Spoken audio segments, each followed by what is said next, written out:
Hello दोस्तों। Achiever junctions के YouTube platform पर आप सभी का एक बार फिर से स्वागत है। और आपका स्वागत है हमारी सीरीज एलटी गेट एग्जाम विन में। उम्मीद है कि आप सभी बेहतर होंगे और अपनी परीक्षा की तैयारियों को बेहतर कर रहे होंगे। साथियों, तो जो एलटी ग्रेड परीक्षा का इतिहास पाठ्यक्रम हम देख रहे हैं, इसके अंतर्गत हमने बहुत से टॉपिक्स को देखा है सिलेबस के क्रम में। आज हम देखने जा रहे हैं 10वां पार्ट, मुगल वंश से रिलेटेड, मुगल वंश का राजनीतिक और प्रशासनिक इतिहास, जिसमें हम देखेंगे बाबर, हुमायूं, अकबर, जहांगीर, शाहजहां, औरंगजेब और मुगल साम्राज्य का पतन। इनसे रिलेटेड फैक्ट और प्रश्न जो आयोग द्वारा पूछे गए हैं, उन सब पे हम नजर डालेंगे आज। तो साथियों, मुगल साम्राज्य के बारे में हम देखेंगे। इसके संस्थापक बाबर था।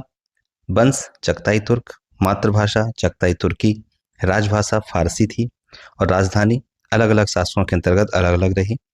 स्टार्टिंग में आगरा, फिर फतेहपुर सीकरी, फिर शाहजहानाबाद, दिल्ली। अब हम मुगल शासकों को देखेंगे जिनसे क्वेश्चन जरूर पूछा जाता है, इनके क्रम से, कालक्रम के अनुसार मिलावाना इनको मिलाने के लिए दिया जाता है। तो सबसे पहले बाबर 1526 से 1530, हुमायूं 1530 से 56, इसके बीच में शेरशाह सूरी का भी शासन रहा था। अकबर 56 से 1605, जहांगीर 1605 से 1627, शाहजहां 1627 से 1658, औरंगजेब 1658 से 1707। 1707 में बहादुर शाह प्रथम आए थे, शाह आलम प्रथम भी इनको कहा जाता है, जो 1712 तक रहे। फर्रुखसियर 1713 से 19, रफी उद्दराज और रफी उद्दौला दो शासक रहे जो अल्पकालिक रहे। मोहम्मद शाह रंगीला 1719 से 1748, उसके बाद अहमद शाह 48 से 54, फिर आलमगीर द्वितीय 1754 से 58, उसके बाद आए थे शाहजहां तृतीय 1759-60, उसके बाद शाह आलम द्वितीय 1760 से 1805, 1806 से 1837 तक अकबर द्वितीय, और उसके बाद बहादुर शाह द्वितीय 37 से 57 तक। तो ये क्रम था मुगल शासकों का। यहाँ से एक क्वेश्चन जरूर पूछा जाता है, तो इनका क्रम जरूर याद रख ले, एक क्वेश्चन आपको देखने को मिलेगा यहाँ से। नेक्स्ट क्वेश्चन बन जाता है कि प्रमुख शासक थे उनके मकबरे कहाँ कहाँ हैं। तो बाबर का मकबरा काबुल में है, हुमायूं का दिल्ली, अकबर सिकंदरा, जहांगीर लाहौर में है इनका, शाहजहां आगरा, औरंगजेब दौलताबाद, शेरशाह सासाराम।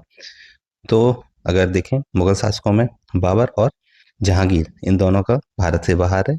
जहांगीर का लाहौर में है, वहीं बाबर का काबुल में है।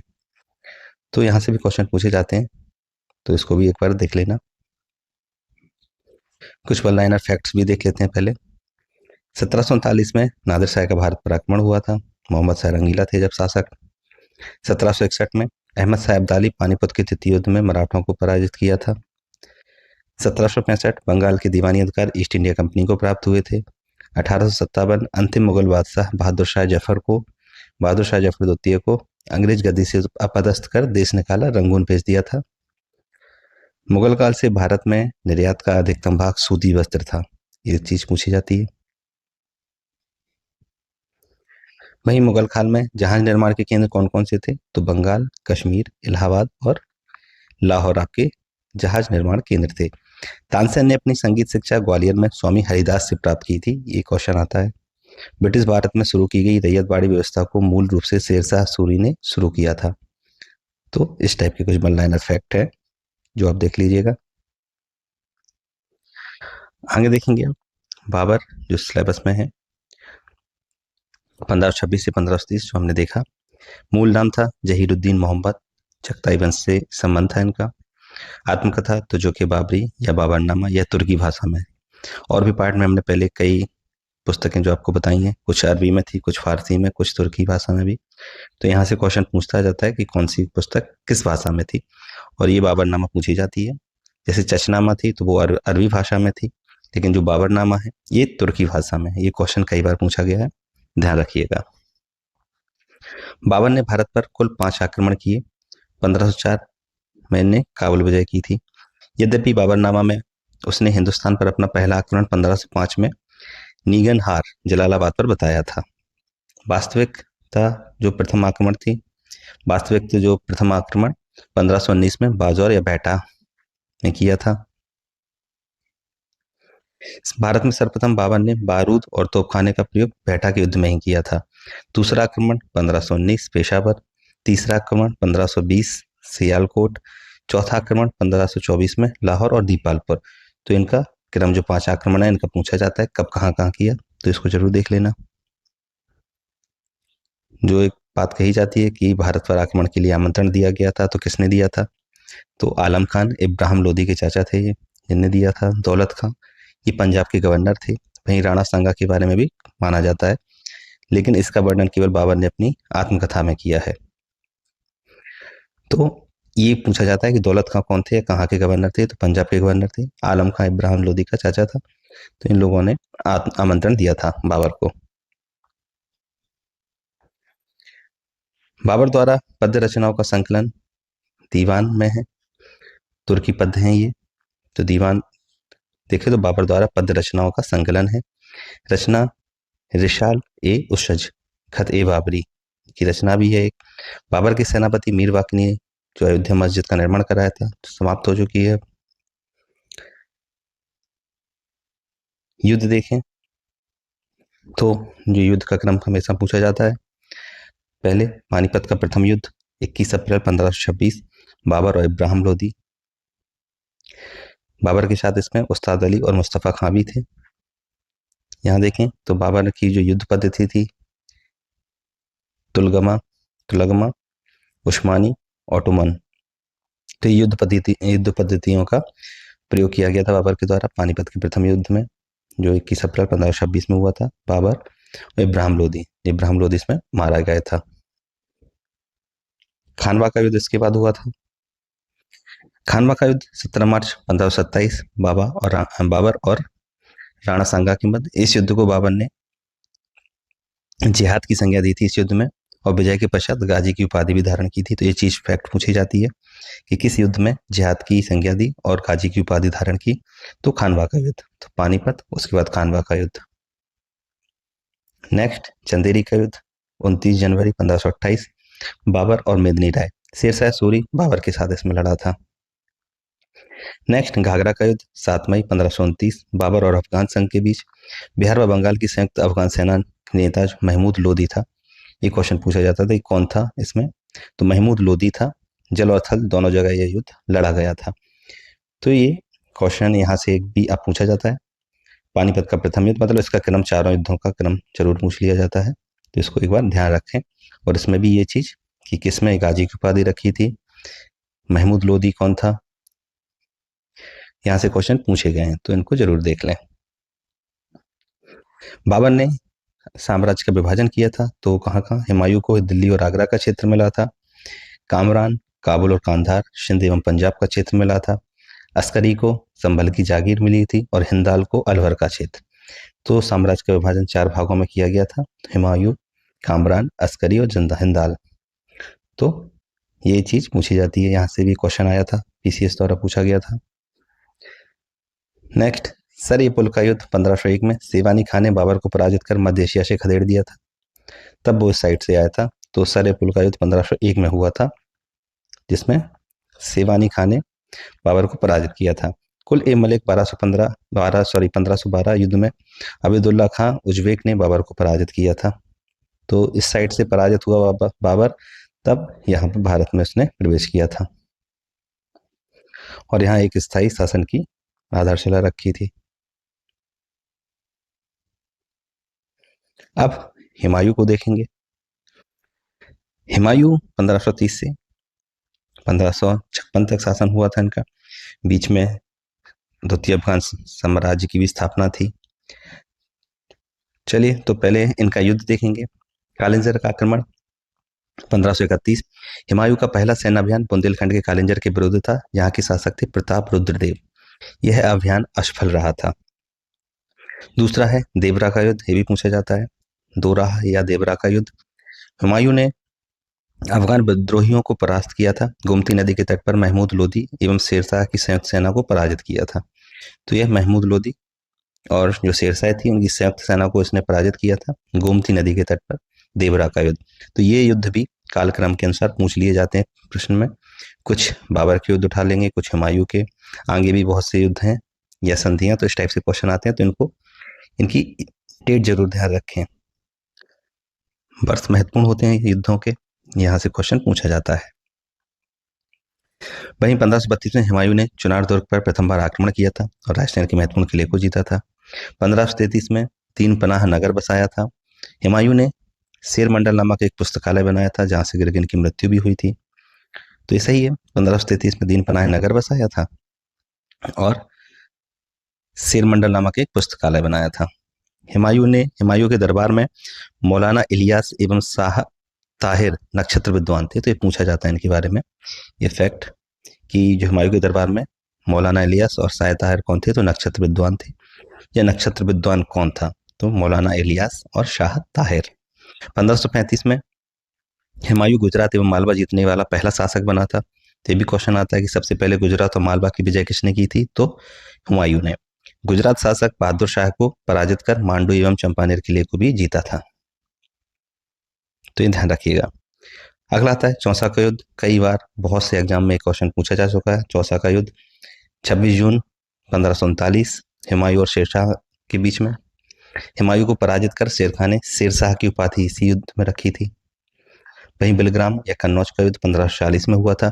शेरशाह सूरी ने हुमायूं को बुरी तरह पराजित कर दिल्ली और आगरा पर अधिकार कर लिया। तो दोनों युद्धों के बाद जो भारत में द्वितीय अफगान साम्राज्य की स्थापना हुई थी, जिसमें हुमायूं पराजित हो गए थे और शेरशाह इसमें शासक बन गए थे। तो इन युद्धों के बारे में भी पूछा जाता है, कई बार पूछा गया है, फिर से पूछे जाने की संभावना है। आगे देखेंगे सरहिंद का युद्ध, जो आगे युद्ध हुआ था, यह 1555 में 22 जून मुगल और अफगान सेना के बीच नेतृत्व बैरम खान ने किया था और अफगान सेना सिकंदर सूर के नेतृत्व में थी। 15 मई 1555 को मछीवाड़ा युद्ध में भी हुमायूं ने सिकंदर सूर को पराजित कर दिया था। तो फिर से हुमायूं इसमें आ गए थे शासन में और द्वितीय अफगान साम्राज्य समाप्त हो गया था 1515। तो सरहिंद का युद्ध ये भी पूछा जाता है। जुलाई 1555 में हुमायूं पनाह दिल्ली का शासक बन गया था। 56 में दीन पनाह नगर के सिरमंडल की सीढ़ियों से गिरकर इनकी मृत्यु हो गई थी। तो ये ध्यान रखना, 1526 में दीन पनाह नगर की सिरमंडल जो पुस्तकालय था उसकी सीढ़ियों से गिरकर इसकी मृत्यु हो गई थी। कुछ और फैक्ट, दिल्ली सल्तनत के पराभव के बाद सर्वप्रथम हुमायूं ने स्वर्ण मुद्रा का प्रचलन कराया था। कानून हुमायूं से ज्ञात होता है कि हुमायूं ने दिल्ली में खगोलीय वेधशाला की स्थापना शेर मंडल में की थी।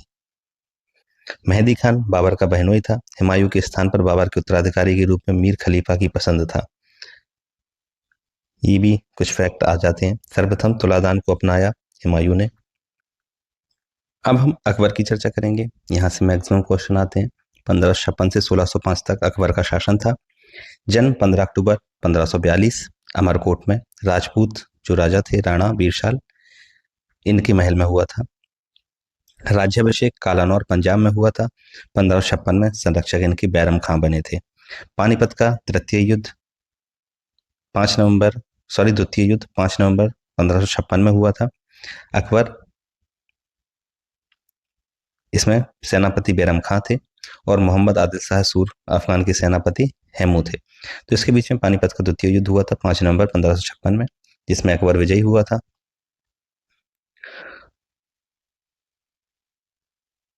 नेक्स्ट हल्दी घाटी का युद्ध।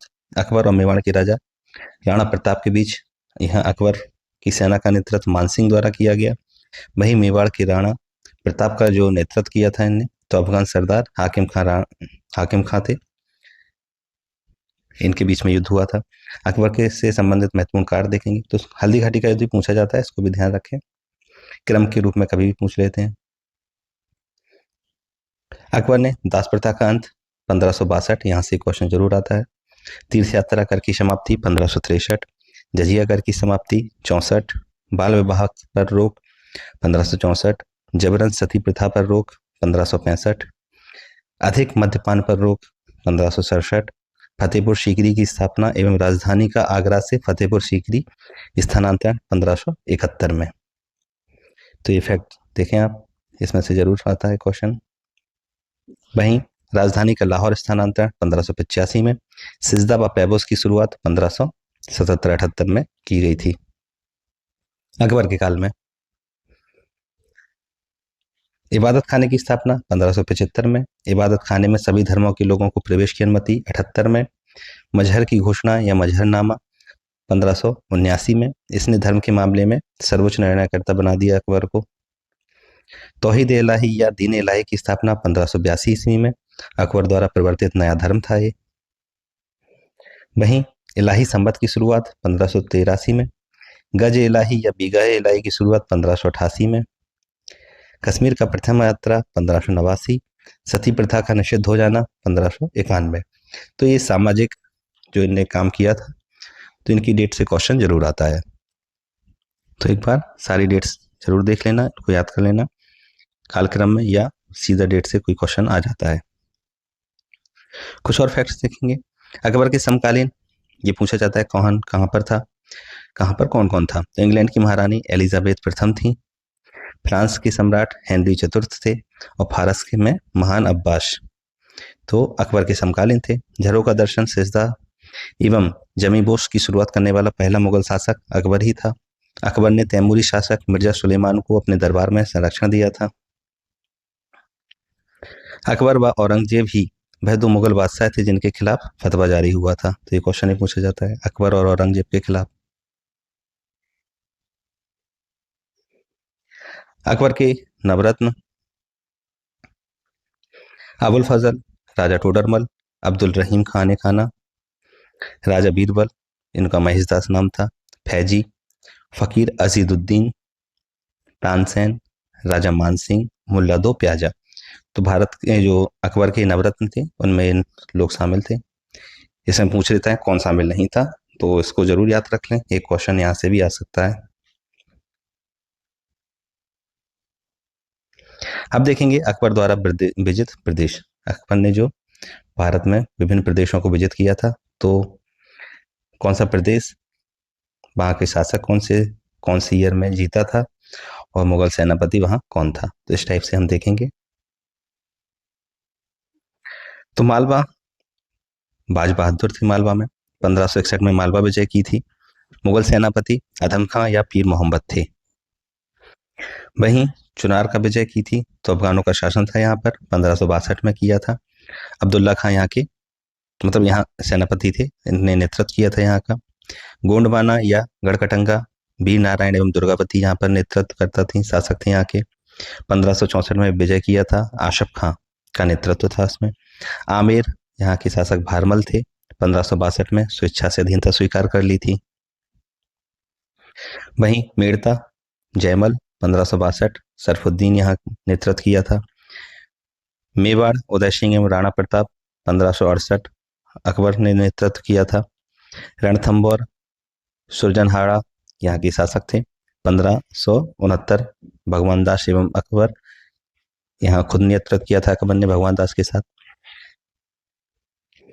वहीं कालिंजर के शासक रामचंद्र थे, 1569 मजनू खां काकशाह ने इसका नेतृत्व किया था। मारवाड़ में राव चंद्रसेन 1570 स्वेच्छा से अधीनता स्वीकार कर ली थी। वहीं जैसलमेर बीकानेर यहाँ भी रावल हरि राय कल्याणमल 1570 स्वेच्छा से अधीनता। जोधपुर 1570 में मिल गया था।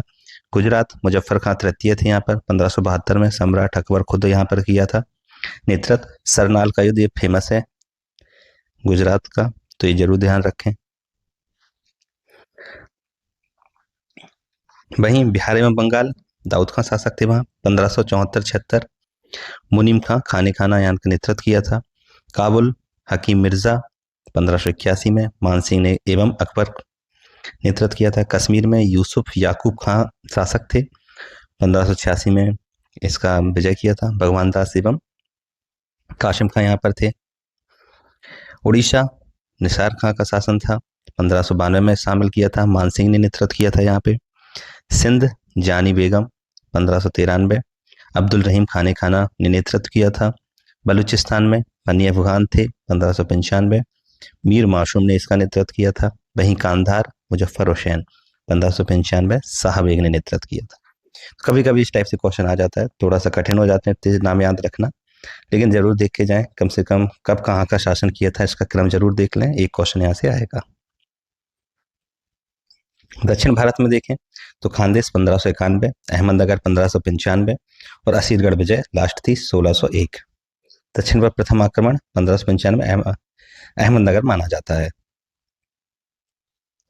और भी फैक्ट्स यहाँ देखेंगे। अकबर ने अपने राजकवि फैजी की अध्यक्षता में अनुवाद विभाग का गठन किया था। अबुल फजल अमेरिका की खोज का उल्लेख किया है अबुल फजल ने। रॉयल फिंच 1588 से 91 फतेहपुर सीकरी और आगरा पहुंचने वाला प्रथम अंग्रेज व्यापारी था रॉल्फ फिंच। मोहम्मद हुसैन प्रसिद्ध एक ग्रंथकर्ता थे। जरी कलम की उपाधि इनको दी गई थी। तो जरी कलम की उपाधि किसे दी गई थी? मोहम्मद हुसैन को। एक क्वेश्चन पूछा जाता है।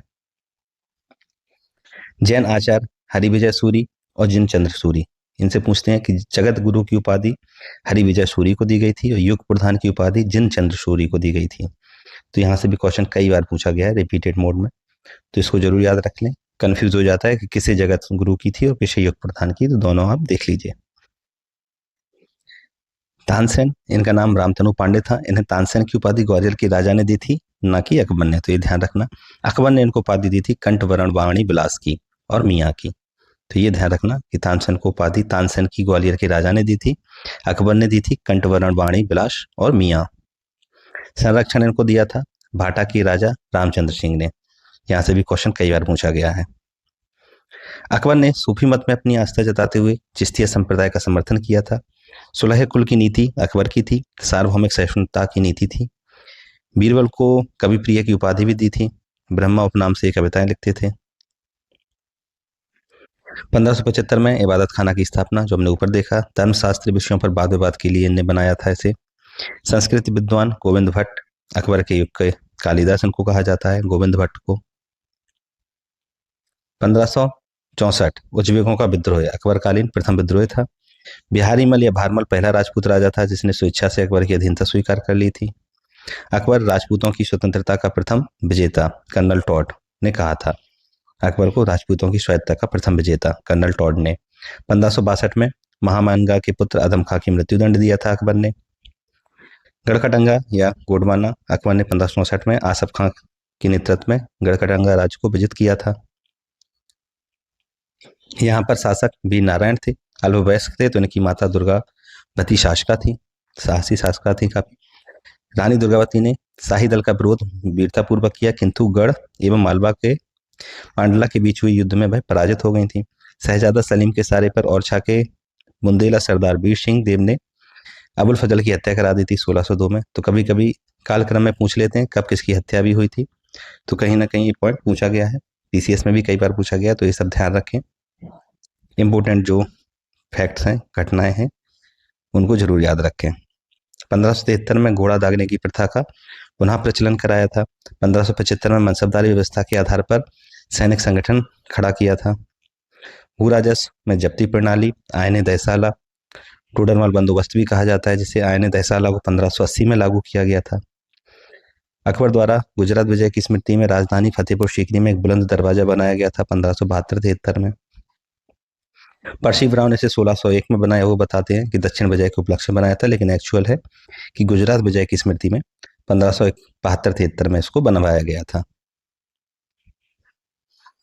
आगे देखेंगे।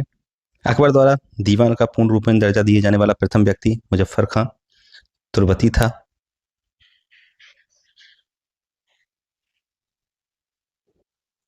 अकबर द्वारा दीवान का पूर्ण रूपेण दर्जा दिया जाने वाला प्रथम व्यक्ति। अकबर ने आगरा से 36 किलोमीटर दूर फतेहपुर सीकरी में 1568-69 में एक राजमहल सह किले का निर्माण करवाया था। इसमें अन्य जोधाबाई महल मिलते हैं, पंचमहल आपको मिलेगा, स्वर्ण महल और बीरबल की कोठी, बीरबल कोठी। तो फतेहपुर सीकरी में ये अन्य इमारतें आपको मिलेंगी। पंचमहल फतेहपुर सीकरी में है। पंचमहल पिरामिड के आकार का 5 महलों का भवन था। यह भारतीय बौद्ध विहारों के अनुरूप था।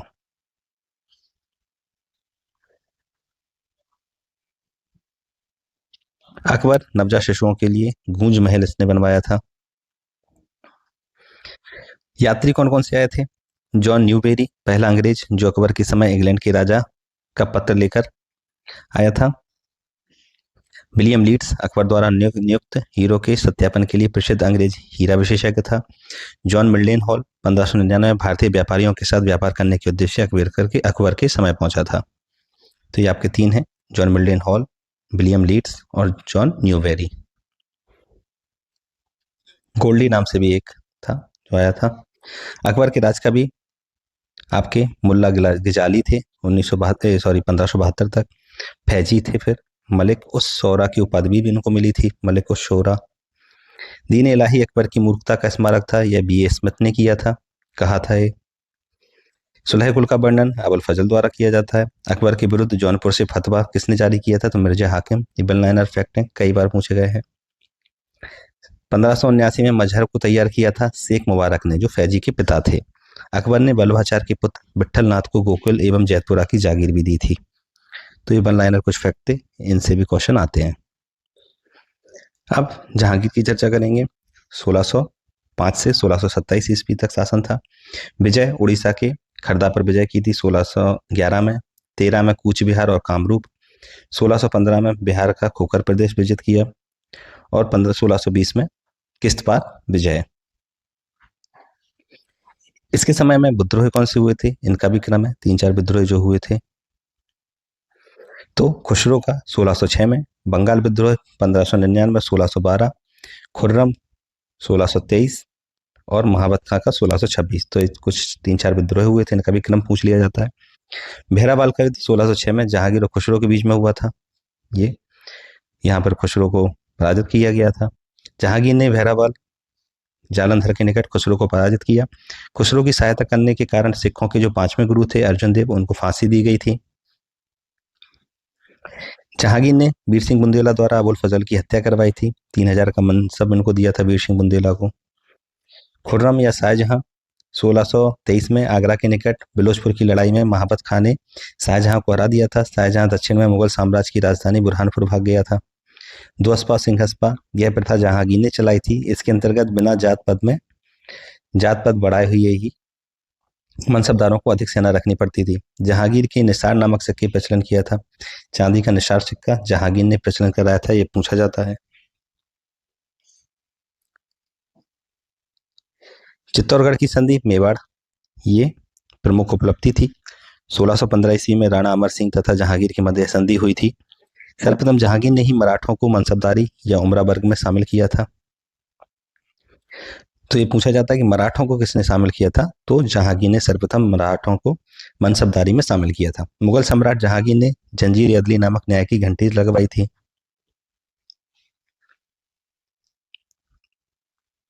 तो जो कि जहांगीर का आत्मकथा है, फारसी भाषा में है। इसमें अकबर को अर्श आसियानी, स्वर्ग में रहने वाला बताया गया था। अर्श आसियानी सर्वोत्कृष्ट चित्रकार इनके काल में थे उस्ताद मंसूर, जिसे नादिल उस शास्त्र की उपाधि दी गई थी। ये पक्षी विशेषज्ञ थे, इससे एक क्वेश्चन आता है। और अबुल हसन, इन्हें नादिर उज जमा की जो व्यक्ति चित्रक थे। तो जो उस्ताद मंसूर थे ये पक्षी विशेषज्ञ थे और अबुल हसन ये व्यक्ति चित्रकार थे। तो इनको उपाधि दी गई थी अबुल हसन को नादिर उज जमा की और उस्ताद मंसूर को नादिर उल असर की। कई बार पूछा गया, इस बार भी आ सकता है, तो इसको जरूर याद रख लें। कवि जगन्नाथ को पंडित राज की उपाधि दी गई थी। जहांगीर ने श्रीकांत नामक एक हिंदू को हिंदुओं का न्यायाधीश नियुक्त किया था। साथ ही उसने सूरदास को आश्रय भी दिया था। विदेशी यात्री तो इसमें देखेंगे 1608 में विलियम हॉकिंस, उसके बाद निकोलस डाउंटन 1613, सर टॉमस रो 1615 से 19 तक रहे थे। तो जो विलियम हॉकिंस थे कंपनी का प्रतिनिधि ने किया था, इंग्लिश खां की उपाधि इनको मिली थी। सर टॉमस रो ब्रिटेन के राजा जेम्स प्रथम के दूत के रूप में आए थे। 1615 में सूरत पहुंचे, 1616 में अजमेर में जहांगीर के दरबार में उपस्थित हुआ sir Thomas Roe. Francisco Pelsaert Dutch पर्यटक था। इसकी पुस्तक थी रिमॉन्स्ट्रेंटी, ये पूछा जाता है। विलियम फिंच, जहांगीर अनारकली की प्रेम प्रसंग का वर्णन विलियम फिंच ने किया है। एडवर्ड टेरी 1615 से 19 तक थे। फिर इसके अंतर्गत पाल कैनिंग भी और विलियम एडवर्ड, बहुत से लोग भी आए थे। इन सब का क्रम पूछा जाता है। Pelsaert, William Finch, Edward Terry, Thomas Roe, William Hawkins, तो इनका भी क्रम पूछा जाता है। यह कौन व्यक्ति अकबर के में था और कौन सा जहांगीर के में, तो इसमें अंतर करना है, इसको एक बार देख लेना। स्थापत्य में देखें तो जहांगीरी महल आगरा के किले में स्थित है। जहांगीरी महल आगरा के किले में स्थित है, ना कि फतेहपुर सीकरी। यहाँ एक कंफ्यूजन करा दिया जाता है, तो ध्यान रखना। अकबर का मकबरा सिकंदरा, हाँ, सिकंदरा में जहांगीर ने इसे पूर्ण करवाया था। जहांगीर ने पुर्तगाली पादरी फादर जेवियर से ईसाई धर्म की शिक्षा ली थी। ये भी पूछा जाता है कि जहांगीर ने ईसाई धर्म की शिक्षा किससे ली, तो फादर जेवियर से।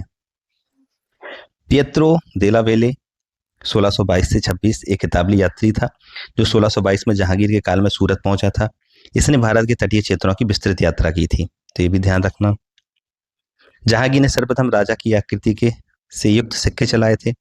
1617 में अहमदनगर से संधि की थी और खुर्रम को 30,000 का मनसब व शाहजहां की उपाधि, तो शाहजहां की उपाधि जहांगीर द्वारा ही दी गई थी। दोस्तों, अब शाहजहां की चर्चा करेंगे। शाहजहां का शासनकाल 1627 से 1658 तक था। खुर्रम इनका नाम था, उपनाम खुर्रम। पत्नी मुमताज बेगम, इनका नाम था अर्जुमंद बानो बेगम।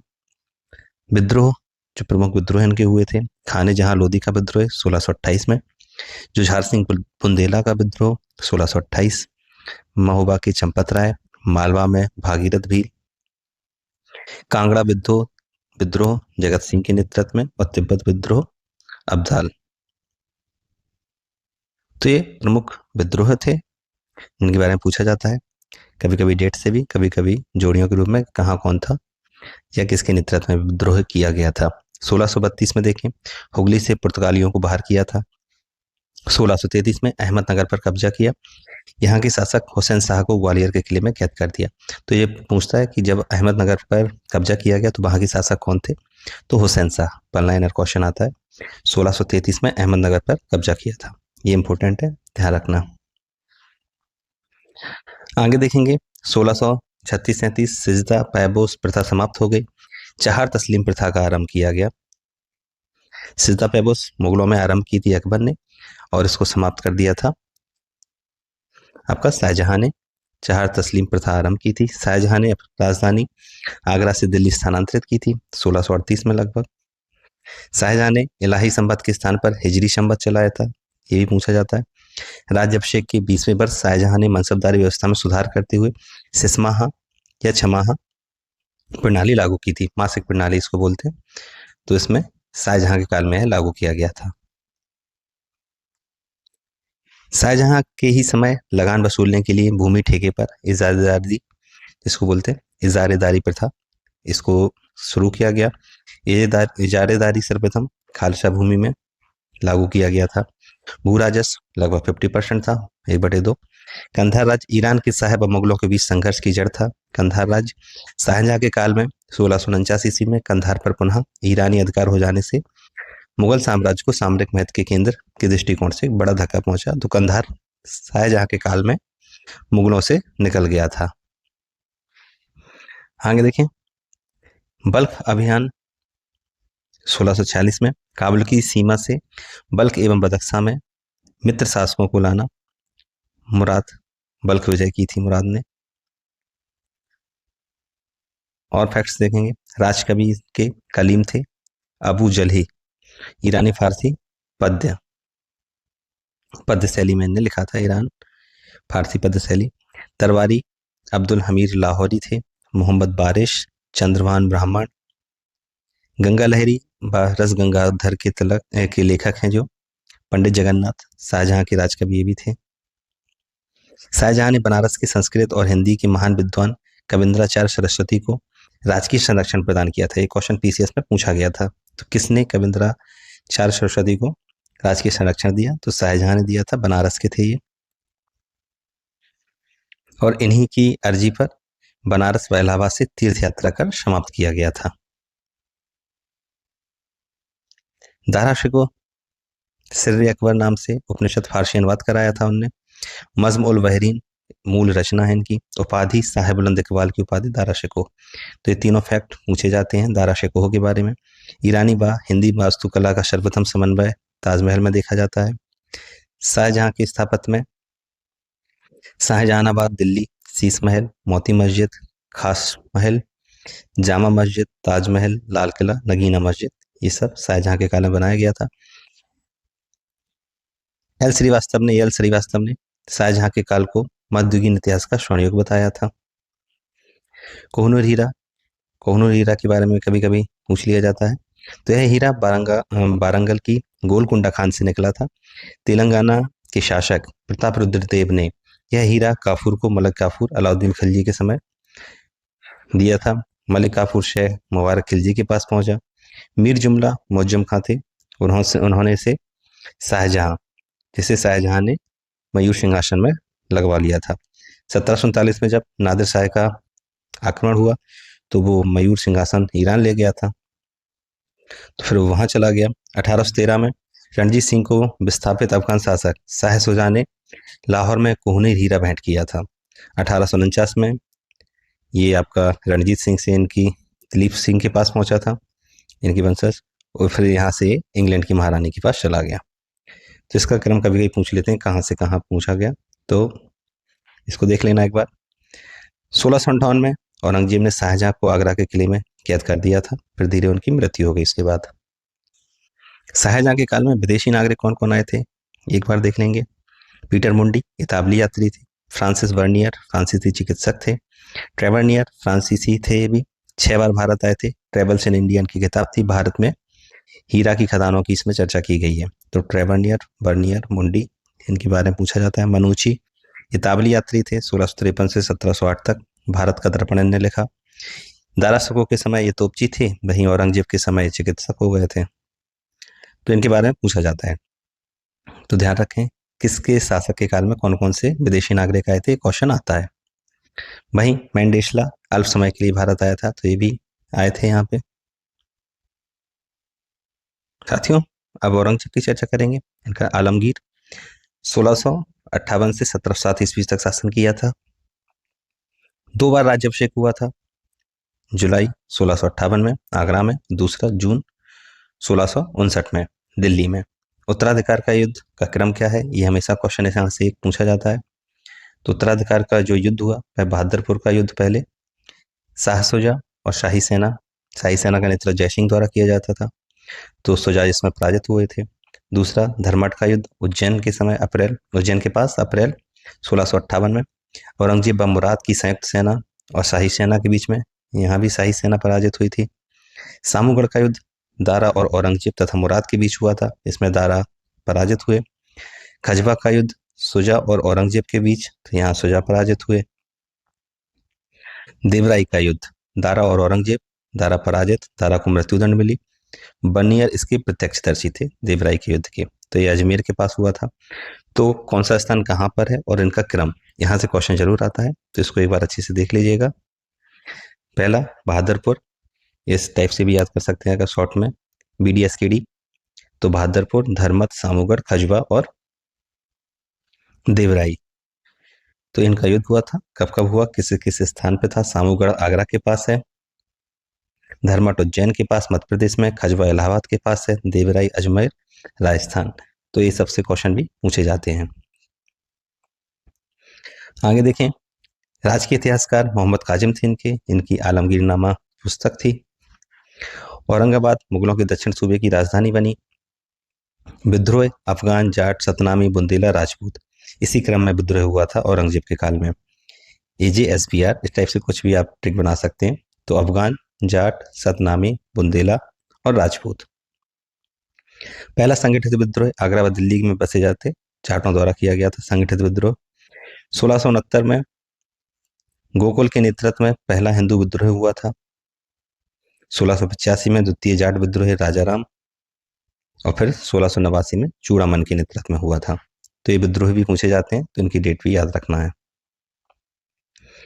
सतनामी विद्रोह के बारे में देखें, 1672 में हुआ था। किसानों और मुगलों के बीच मथुरा के निकट नारनौल नामक स्थान पर यह युद्ध हुआ था। धार्मिक संप्रदाय था सतनामी, तो यहाँ पर युद्ध हुआ था। शिवाजी और मुगल संघर्ष के बारे में देखेंगे तो 1665 में औरंगजेब ने राजा जयसिंह कशवाहा के नेतृत्व में विशाल सेना शिवाजी के दमन हेतु भेजी थी। पुरंदर की संधि हुई थी तब। हस्ताक्षर मुगल और जयसिंह द्वारा किए गए थे, मुगल की ओर से जयसिंह द्वारा किए गए थे। सामूगढ़ के युद्ध में दारा शिकोह के हारने के बाद उसका पुत्र जो सुलेमान शिकोह था, सुलेमान शिकोह ने गढ़वाल शासक पृथ्वी शाह के यहाँ शरण ली थी। ये क्वेश्चन पूछा जाता है फैक्ट के रूप में, तो इसको ध्यान रखें। सामूगढ़ के युद्ध के बाद किसके यहाँ शरण ली थी? तो पृथ्वी शाह के यहाँ पे। शिवाजी के पेशवा मोरोपंत पिंगले थे। ये तो लाइनर का भी क्वेश्चन आता है तो यहाँ लिख दिया गया। यहाँ देखेंगे 1686 में बीजापुर और 1687 में गोलकुंडा को शामिल किया था मुगल साम्राज्य में। अहमदनगर 1633 में था। यहाँ से भी क्वेश्चन आता है।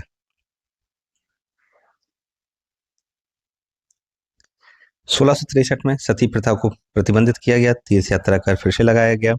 1675 में सिख गुरु तेग बहादुर को प्राणदंड दिए गए। 1679 में जजिया कर फिर से आरोपित किया गया। 1669 में संगीत पर प्रतिबंध। तो यहाँ भी डेट कभी कभी पूछ लेता है। औरंगजेब ने सिखों पर कलमा खुदवाया। नौरोज त्योहार, मुहर्रम, तुलादान, झरोका दर्शन ये सब बंद करा दिए।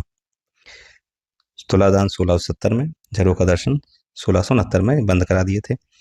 1678 में राबिया उद दौरानी का मकबरा औरंगाबाद में बनाया गया था। 1707 जजायू का युद्ध, औरंगजेब की मृत्यु के बाद उत्तराधिकारी युद्ध हुआ था। तो पहला जजायू का युद्ध हुआ था। प्रमुख दीवान इनके अशद खान थे। बड़ी बहन जहांरा, साहिबात,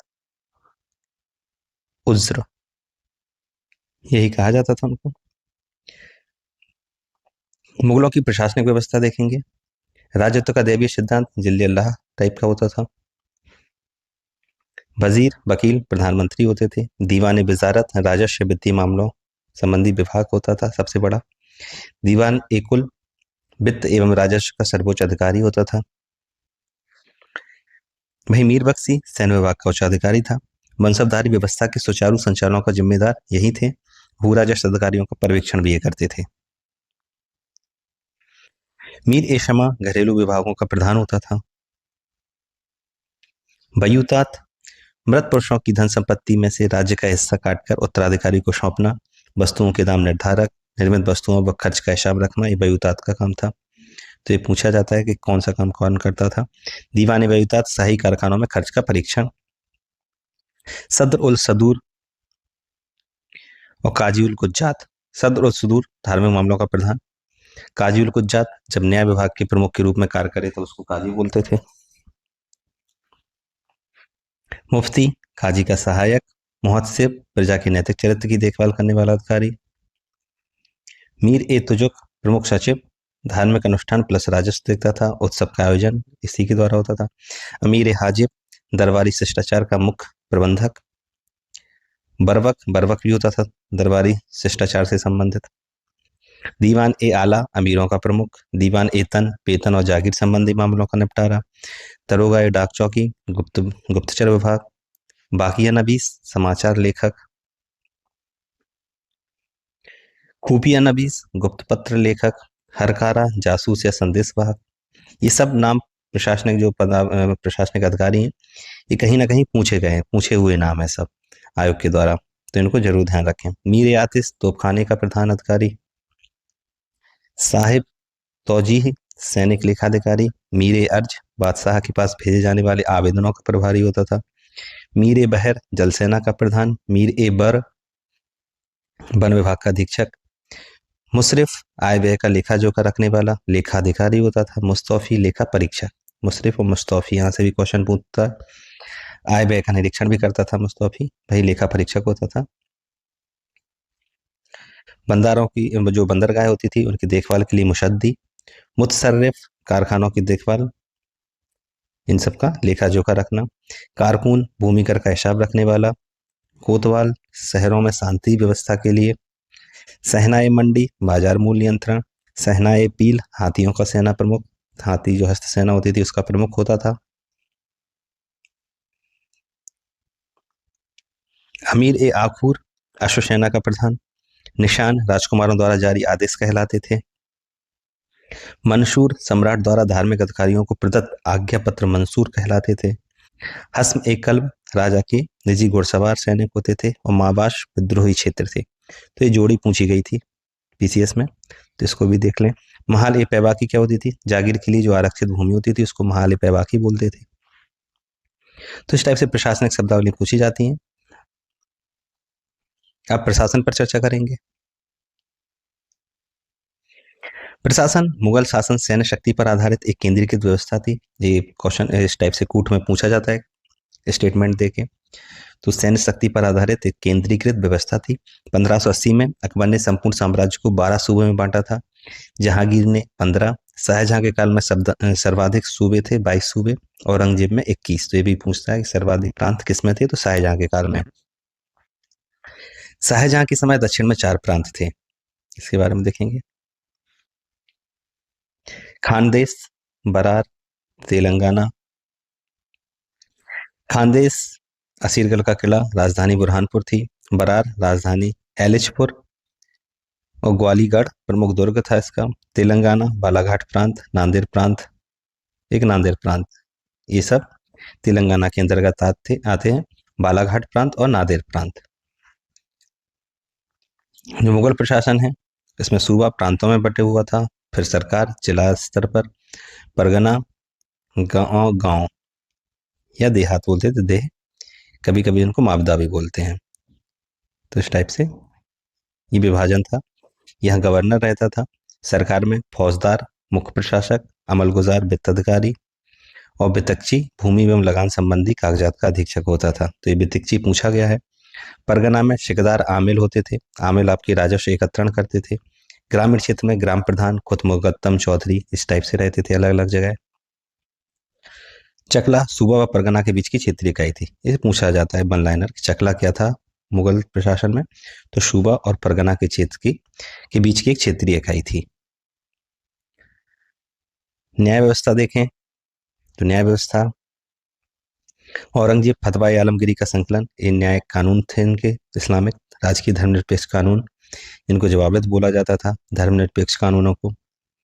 फतवा आलमगीरी में कानूनों का संकलन था। राजकीय जो धर्मनिरपेक्ष कानून होते थे उनको जवाबित बोला जाता था। महम अनगा मदरसा बेगम शिक्षा का केंद्र ने बनवाया था। खैरुल मस्जिद बनवाई थी इनने। खैरुल मंजिल ये मस्जिद थी, ये 1561 में बनाई थी। मदरसा मुस्लिम न्याय शास्त्र में विशिष्टता प्राप्त कौन सा मदरसा था, तो ये लखनऊ में था, ये जो मुस्लिम न्याय शास्त्र में विशिष्टता रखता था। सैन्य व्यवस्था की बात करें तो प्रधान सेनापति बादशाही होते थे। सेना का गठन दशमलव पद्धति पर था। अहदी अभिजात सैनिक स्थायी सैनिक होते थे, बादशाह के अंगरक्षक। दाखिल सैनिक राज्य द्वारा नियुक्त होते थे, मनसबदारों के नेतृत्व में कार्य करते थे। कुमकी वे घुड़सवार जिन्हें युद्ध के समय मनसबदारों की सहायता हेतु भेजा जाता था। तो कुमकी आपके घुड़सवार होते थे। सेना की 4 शाखाएं थी, पैदल, घुड़सवार, हाथी और गोलंदराज। पैदल में भी अहराम और शेहबंदी, घुड़सवार में बरगीर और शिलेदार, इनका विभाजन था। चूंकि मुगल काल में प्रत्येक सैनिक को वेतन मिलता था, इसलिए उनको खम्स लूट का धन में कोई हिस्सा नहीं मिलता था। 1572 गुजरात विजय के पश्चात अकबर ने नौसेना विभाग, जिसको नवाडा बोलते हैं, नौसेना विभाग का गठन किया था गुजरात विजय के पश्चात। तो ये पूछते हैं कि किसने नौसेना विभाग का गठन किया, तो अकबर के द्वारा किया गया था गुजरात विजय के पश्चात। मीर ए बहर नौसेना विभाग का प्रमुख होता था।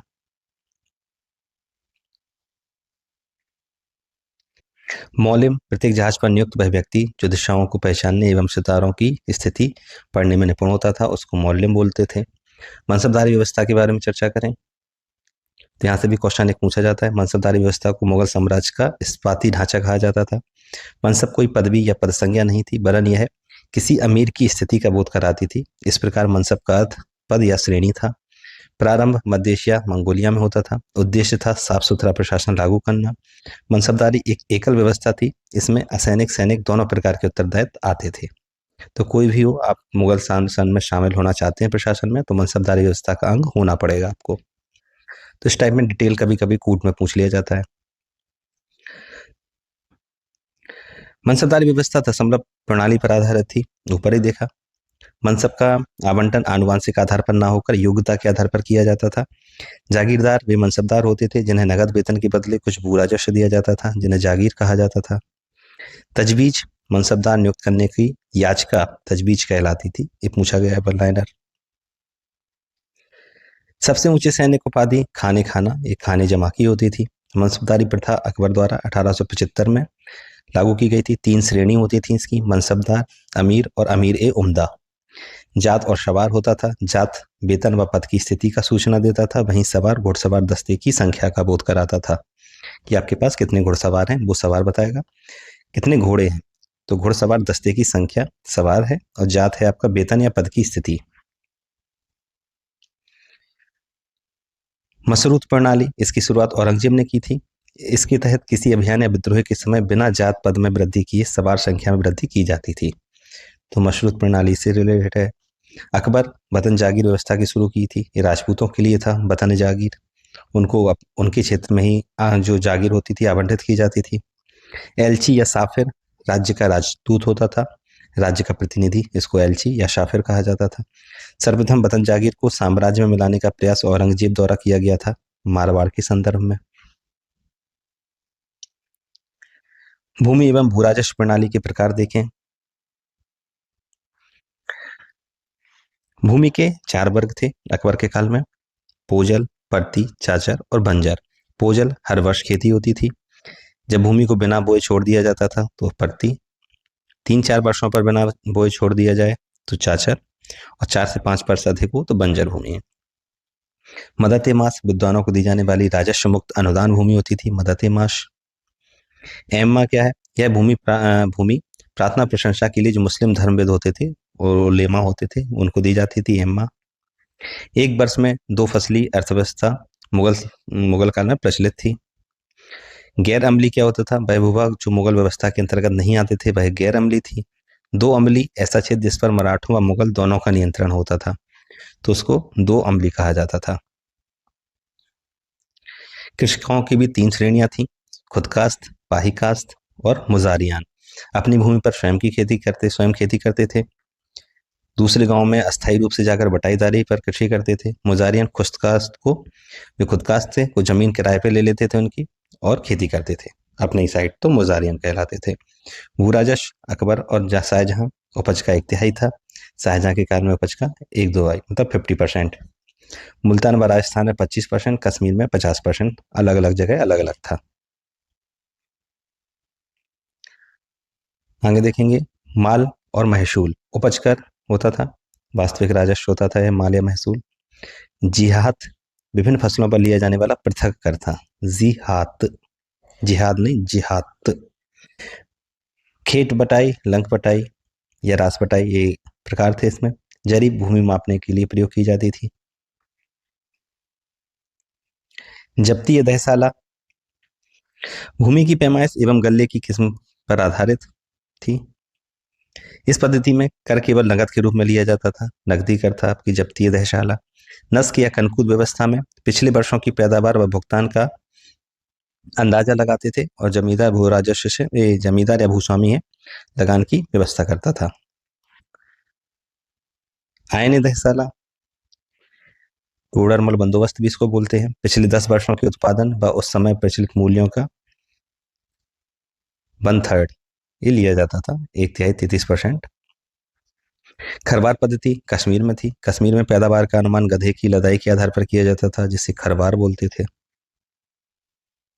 तो भी क्वेश्चन पूछ ले जाते हैं लाइनर में, वन लाइनर। हल की संख्या अकबर के काल में दक्कन में भू राजस्व वसूली का था, तो इसमें कभी कभी जोड़ियों में पूछ लेंगे खरवार पद्धति कहाँ प्रचलित थी, हलों की संख्या कहाँ पर थी। खासा दक्षिण भारत का सूती कपड़ा होता था ये। बर्नियर, विश्व के प्रत्येक भाग में चक्कर लगाने के बाद सोना चांदी, अंत में भारत में जो सोने चांदी का दलदल है दफन हो जाता था, तो शिकायत थी बर्नियर को। भारत की जो पद्धति थी इसमें अर्थव्यवस्था, जहाँ पर यहाँ से निर्यात ज्यादा होता था, तो इसको लेके दुखी थे भाई साहब। तम्बाकू 1604 में पुर्तगालियों द्वारा लाई गई थी। जहांगीर ने तम्बाकू के सेवन पर पाबंदी लगा दी थी। गज सिकंदरी और गज इलाही में अंतर था 39:41 का। ये वन लाइनर क्वेश्चन कई बार पूछा गया है और यहाँ भी पूछा जाएगा। बादशाह और दीवान देखेंगे, किस बादशाह के काल में दीवान कौन कौन से थे। अकबर के काल में मुजफ्फर खान, जहांगीर के काल में गियास बेग, एतमाद दौला, शाहजहां के काल में शादुल्ला खान और औरंगजेब के काल में अशद खान। तो ये जोड़ी पूछी गई थी, तो ये रिपीट कर सकती है, देख के जाना इसको भी। मुगल काल के सिक्के। मुगल काल में टकसाल का अधिकारी दरोगा कहलाता था। सर्वाधिक प्रकार के सिक्कों की ढलाई औरंगजेब के काल में ही हुई। सर्वाधिक प्रकार की जो डाइवर्सिटी थी सिक्कों में, औरंगजेब के काल में हुई। बाबर चांदी का सिक्का शाहरुख नाम से चलाया था। जहांगीर ने चांदी का सिक्का निशार नाम से चलाया था। शाहजहां के काल में दाम 12 रुपए के बीच आना, इसको लागू किया गया था सिक्कों में। अकबर के सिक्कों पर धनुर्धारी राम और सीता जी की आकृति आपको देखने को मिलती है।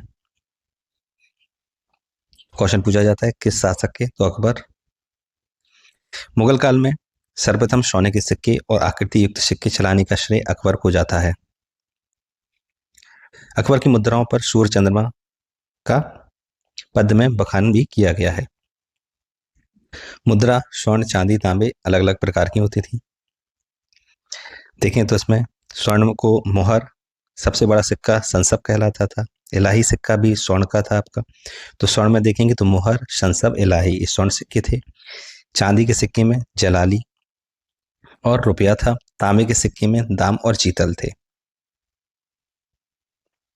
अकबरकालीन दाम तांबे का था, शेरशाह के समान था ये। औरंगजेब सिक्कों पर खलीफा का नाम व कलमा का अंकन कराया था, बंद करा दिया था अंकन। औरंगजेब के काल में सिक्कों पर खलीफा का नाम तथा कलमा का अंकन बंद करा दिया गया। सिक्कों पर साहेबाई कविताएं लिखाई गई। मुगल चित्रकला की बात करेंगे, यहाँ से भी क्वेश्चन आते हैं। संस्थापक मुगल चित्रकला में देखें तो हुमायूं से स्टार्ट हो जाता है। चित्रकला विभाग सर्वप्रथम अकबर ने गठित किया था। उसने अबुल समद को इस विभाग का प्रमुख बनाया था। जहांगीर का काल मुगल चित्रकला का स्वर्णकाल था। बेहजाद फारस से था, ये पूर्व का राफेल इसको कहा गया। बाबर के समय भारत आया था बेहजाद शैली इसमें थी चित्रकला में। हुमायूं के काल में देखें तो तस्वीर खाना बनाया गया था। मीर सैयद अली तब्रेजी और अब्दुल समद इसमें थे। अकबर के काल में दसवंत जो टकसाल अधिकारी भी थे, बसावन व्यंग्य चित्रकार थे, महेश, लाल मुकुंद, सावलदास, अबुल समद, मुल्तान का दीवान बनाया गया था। इसको एक क्वेश्चन वन लाइनर पूछे गए हैं कि किसे मुल्तान का दीवान बनाया गया था, तो अबुल समद को। टकसाल अधिकारी कौन सा चित्रकार था, तो दसवंत थे। व्यंग्य चित्रकारी कौन करता था, तो बसावन। आगे देखेंगे हमजानामा चित्र संग्रह था, अबुल समद और सैयद अली तब्रेजी इनके द्वारा इसको तैयार किया गया था। रज्मनामा दसवंत द्वारा बनाए गए चित्र इसमें मिलते हैं आपको। खानदान तैमूरिया, तूतीनामा, चंगेजनामा, ये सब था। हमजानामा आपका अरबी भाषा में था। अकबर के समय सर्वप्रथम भित्ति चित्रों की शुरुआत हुई थी। तो इस टाइप से देख सकते हैं इसमें। किसने आत्महत्या की थी, ये भी क्वेश्चन आता है वन लाइनर, तो दसवंत ने आत्महत्या कर ली थी। जहांगीर के काल में देखें अकारेजा चित्रशाला का प्रमुख थे। अकारेजा जहांगीर द्वारा आगरा में स्थापित चित्रशाला जिनकी नेतृत्व किया था अकारेजा ने। जहांगीर कालीन फारूक बेग जो चित्रकार थे, फारूक बेग, बिशनदास, दौलत मनोहर, अकारेजा, उस्ताद मंसूर पक्षी विशेषज्ञ थे जिनको नादिर उस अस्त्र की उपाधि दी गई थी। वहीं अबुल हसन व्यक्ति चित्रकार थे, इन्हें नादिर उस जमा की उपाधि दी गई थी। फारस के शाह के दरबार में अबुल हसन ही गए थे। तो यहाँ से वन लाइनर क्वेश्चन ये आते हैं, तो इसको देख लेना अच्छे से। आगे अबुल हसन को जहांगीर ने सिंहासन रोहण का एक चित्र बनाया था। अबुल हसन ने जहांगीर का सिंहासन पर बैठे हुए चित्र बनाया था। जहांगीर की आत्मकथा, तो जो कि जहांगीरी के जो मेन पृष्ठ था वो इसी पे बनाया गया था, इसी को लगाया गया था उसमें। जहांगीर ने बिशनदास को ईरान के शाह अब्बास प्रथम का चित्र बनाने भेजा था। इस टाइप से सूचनाएं पूछते हैं क्वेश्चन में। पहाड़ी स्कूल, राजपूती school, Mughal school, Kangra school, मध्यकालीन चित्रकला की विभिन्न शैलियां थी। कौन सी नहीं थी एक अलग बना देंगे इसमें। राजस्थान की प्रसिद्ध किशनगढ़ शैली चित्रकला से संबंधित है। किशनगढ़ शैली, यह शैली अपनी श्रृंगारिक चित्रों के लिए संपूर्ण भारत में जानी जाती है। तो श्रृंगारिक चित्र हैं इसमें किशनगढ़ शैली में। संगीत के बारे में चर्चा करें तो अकबर काल में आपके कौन कौन से थे। तानसेन, स्वामी हरिदास ध्रुपद विशेषज्ञ थे। बैजू बावरा, गोपाल, रामदास, सुजान खां, मियाँ चांद, मियाँ लाल। बैजू बावरा दरबार से संबंधित नहीं थे, उसके काल में थे लेकिन दरबार से संबंधित नहीं थे। यहाँ पर बैज बख्श थे। तानसेन रामतनु पांडेन का नाम था। कंठभरण वाणी विलास की उपाधि दी गई थी अकबर द्वारा। अकबर नगाड़ा बजाने में प्रवीण था। इसने लाला कलावंत से हिंदू संगीत की शिक्षा ली थी। तो अकबर ने लाला कलावंत से ली थी शिक्षा। ये क्वेश्चन पूछा जाता है।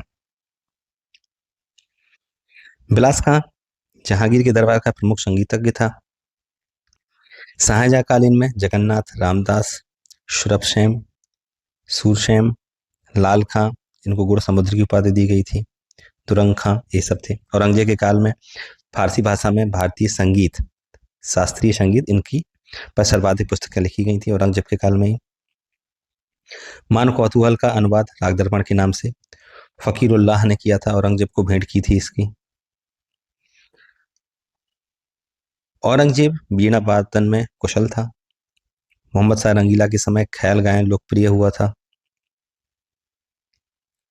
मुगल स्थापत्य की चर्चा करें। हुमायूं ने तीन पनाह जो नगर था वो बनवाया था।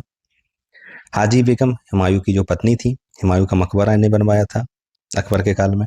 ताजमहल का इसको पूर्वगामी कहते हैं। चार बाग प्रणाली से निर्मित प्रथम स्मारक है ये। दोहरी गुंबद वाला पहला मुगल मकबरा है। इसकी विशेषताएं पूछी जाती हैं हुमायूं के मकबरे की। तो भारतीय प्लस फारसी शैली का इसमें उदाहरण है। मिक्सअप का नक्शा मिर्जा गियास ने तैयार किया था। शेरशाह शेरगढ़ दिल्ली शेरशाही किला कोहना दिल्ली में ही बनवाया था। सासाराम का मकबरा बिहार में। रोहतासगढ़ दुर्ग और पुरजा किला भवन, ये सब शेरशाह द्वारा बनवाए गए थे। अकबर कालीन देखें। जहांगीर महल आगरा में, प्रेरणा ग्वालियर के मानसिंह महल से ली गई थी। जयपुर भवन, अकबरी महल, दिल्ली दरवाजा, जोधाभाई महल, पंचमहल, बुलंद दरवाजा, हिरन मीनार, खास महल, हाथी पुल, जौनशाही पुल, लाहौर किला, अटक किला, इलाहाबाद किला, अजमेर किला, आगरा का किला। ये किला बनाने का क्रम पूछ सकते हैं, कब कौन सा किला बनवाया गया था, तो ये जरूर देख लें किलों में अकबर के द्वारा। अकबर का महल सिकंदरा में है, गुंबद विहीन है ये। अकबर के मकबरे का निर्माण अकबर ने शुरू करवाया था, लेकिन इसे पूर्ण करवाया था जहांगीर ने। जहांगीर ने शालीमार बाग बनवाया था कश्मीर में, निशाद बाग बनवाया था, मोती मस्जिद लाहौर में बनवाई थी। एतमादुल्ला का जो मकबरा था, पित्रादुरा विधि से युक्त मुगल काल का प्रथम स्थापत्य यही है। पित्रादुरा इसमें यूज हुआ था। पूर्णतः संगमरमर से है। जहांगीर कालीन निर्माण नूरजहां ने करवाया था। अब्दुल रहीम खान खाना जहांगीर कालीन थे। बाबर पानीपत की काबुली बाग मस्जिद ने बनवाई थी। संभल की जामा मस्जिद भी यहीं इनने बनवाई थी। शाहजहां के काल में देखें, मोती मस्जिद शुद्ध सफेद संगमरमर की आगरा में, लाल किला दिल्ली में, जामा मस्जिद दिल्ली में, शाहजहानाबाद दिल्ली का ही नाम था एक नगर 1638 में, ताजमहल आगरा। तो ताजमहल आगरा में स्थापत्यकार थे इसके उस्ताद अहमद लाहौरी, निर्माता थे उस्ताद ईसा। ये पूछता है ताजमहल के संबंध में, तो इसको भी देख लेना। आगे देखें, औरंगजेब के काल में दिल्ली लाल किला स्थित मोती मस्जिद पूर्ण संगमरमर से। राबिया बीबी का मकबरा औरंगाबाद 1678, दक्षिण का इसको ताजमहल कहा जाता है। वन लाइनर फैक्ट्स और देखेंगे। होशंग शाह का मकबरा मांडू में था। भारत में सर्वप्रथम निर्मित पूर्णतः संगमरमर का मकबरा होशंग शाह का मकबरा है। भारत में पित्रादुरा विधि का सर्वप्रथम प्रयोग राजस्थान के उदयपुर के गोल मंडल मंदिर से भी प्राप्त होता है। इतिहासकार स्मिथ ने मुगल स्थापत्य शैली को इंडो पर्शियन शैली कहा। अकबर ने सिकंदरा का नाम बहिश्ताबाद रखा था। सल्तनत युग में फिरोजशाह तुगलक, मुगल युग में शाहजहां तथा आधुनिक युग में गवर्नर जनरल डलहौजी को सार्वजनिक निर्माण विभाग का गठन किया था, तो इसमें माना जाता है। तो फिरोजशाह तुगलक, शाहजहां और डलहौजी, इनकी साम्यता है।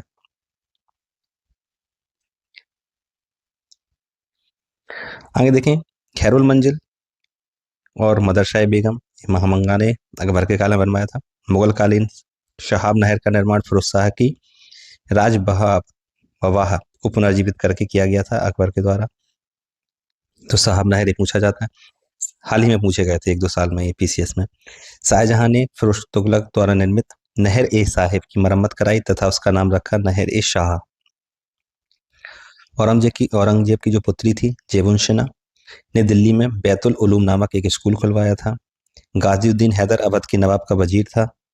उसने शासन में रुचि लेते हुए प्रशासनिक सुधारों की पुस्तक होप्स कुज्जुम अरबी भाषा में लिखी थी। तो ये देख लेना वन लाइनर फैक्ट जो पूछे गए हैं मुगल काल से रिलेटेड। शेरशाह को अकबर से भी श्रेष्ठ रचनात्मक बुद्धि वाला और राष्ट्र निर्माता आर कानूनगो ने कहा है। ऐसे समय जब कोई व्यक्ति भूमि प्राप्त करता है तो उसमें अधिक का अधिक निचोड़ता है और गरीब मजदूर उसे छोड़कर पलायन कर जाता है। फ्रांसिस बर्नियर ने कहा था। कालक्रम जो पूछा गया था, मालवा पर मुगल जो आक्रमण था 1561 में। अम्बेर की राजकुमारी अकबर का विवाह 1562। उड़ीसा पर कररानी की विजय 1567-68। सरनाल का युद्ध 72। तुकरोई का युद्ध 75। हल्दी घाटी का युद्ध 76। तो इस टाइप से जोड़ी आई थी, कालक्रम में पूछा गया था, सॉरी। तो इसको देख लेना, फिर से रिपीट हो सकता है। जाट समुदाय का अफलातून या प्लेटो कहता है, सूरजमल को कहा जाता है। बेगम समरू चर्च निर्माण सरदना मेरठ के निकट किया गया था। तो ये कुछ बलाना फैक्ट हैं। तो दोस्तों इसमें मुगल शासन का जो पतन है उसके अनेक कारण हैं। उत्तराधिकारी का कमज़ोर होना, फिर आपका अंग्रेज़ों का आना, तो बहुत सी हैं जो आप नॉर्मल जानते हैं। ये मेंस का क्वेश्चन है मुक्ता, तो उसमें देख लीजिएगा। तो हमने मुगल साम्राज्य से रिलेटेड बहुत से फैक्ट देखे हैं इसमें जो आयोग द्वारा पूछे गए थे। तो एक बार इसको अच्छे से देख लें, यहीं से क्वेश्चन आ जाएगा आपका, बाहर जाने की कोई गुंजाइश नहीं है इसमें। प्रशासनिक शब्दावली जरूर देख लें, कितने युद्ध हुए हैं, कहाँ क्या, इनका क्रम, शासकों का, यहीं से 2-4 क्वेश्चन 5 क्वेश्चन आ जाएंगे आपको मुगल से रिलेटेड 2-4 क्वेश्चन। चलिए फिर इसको देख लीजिएगा, इससे रिलेटेड जो क्वेश्चन है उनको भी सॉल्व कर लीजिएगा प्रीवियस ईयर में, तो आपको इस पोर्शन से जितने भी क्वेश्चन आएंगे वो आप सभी सही कर लेंगे।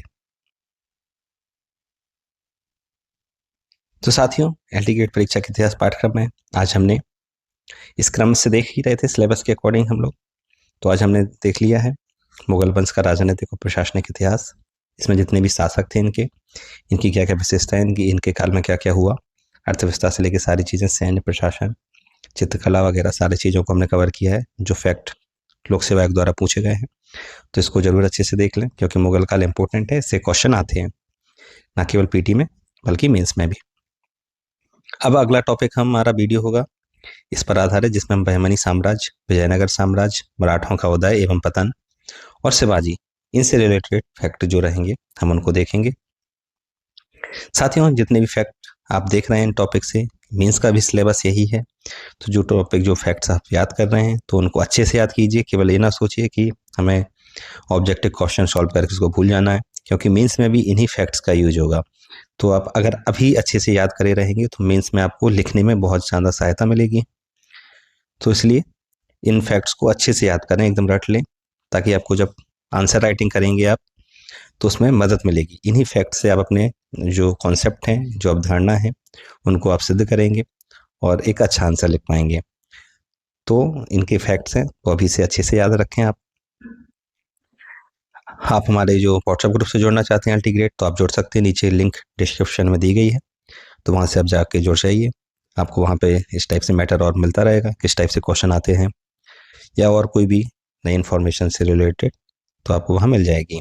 चलिए फिर मिलते हैं नेक्स्ट वीडियो में, जिसमें हम बहमनी साम्राज्य और विजयनगर साम्राज्य इन सब पे चर्चा करेंगे नेक्स्ट पार्ट पे।